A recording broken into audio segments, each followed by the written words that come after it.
Alors, nous allons revenir sur l'écriture décimale, cette fois-ci en parlant des demi-droites graduées et des abscisses, comme ce qu'on a fait avec les fractions.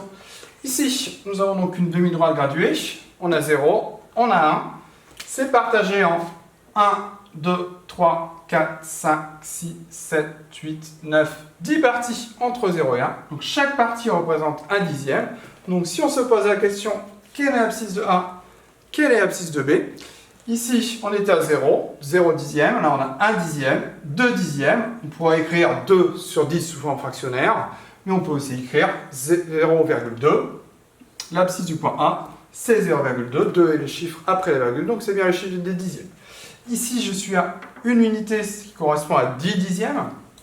Et donc ici, on rajoute un dixième, on arrive à 11 dixièmes, 11 sur 10, qu'on peut aussi écrire.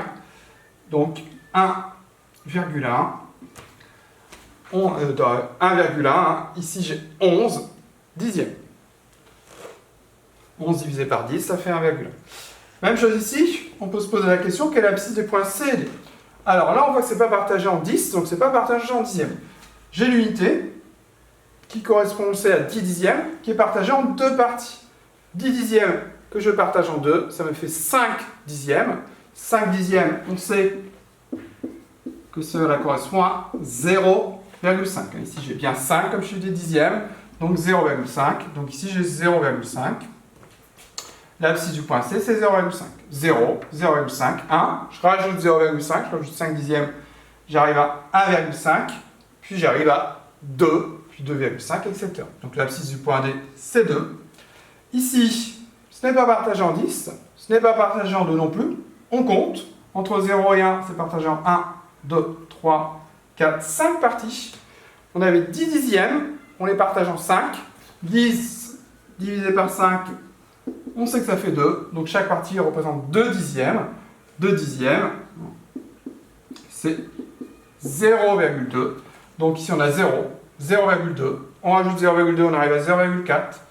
Puis 0,6, puis 0,8. Donc l'abscisse du point F, c'est 0,8. 2 dixièmes de plus, on retrouve les 10 dixièmes. On rajoute 2 dixièmes, on arrive à 1,2. On continue. Ici, on a 4,2, 4,30. C'est partagé en 10, mais là, on n'a pas une unité d'écart.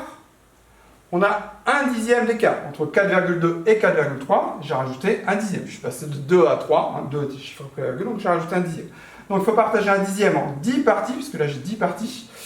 Un dixième, comme je partage en 10, j'ai donc un centième. Donc là, j'ai 4,2, c'est-à-dire 4,20. De la même manière, ici, j'avais 4,30. Donc 4,21, 4,22. L'abscisse du point G, c'est 4,22.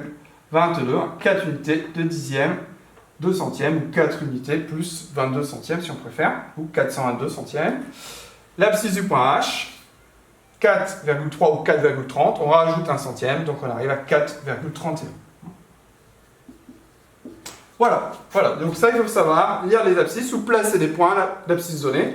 Par exemple, sur le premier axe, on nous demande de placer le point I d'abscisse 0,7, 0,2, 0,3, 0,4, 0,5, 0,6, 0,7, on serait ici, et on aurait le point I, là, d'abscisse 0,7. Voilà ce qu'il faut savoir sur l'écriture décimale et le lien avec les demi-droites gratuites.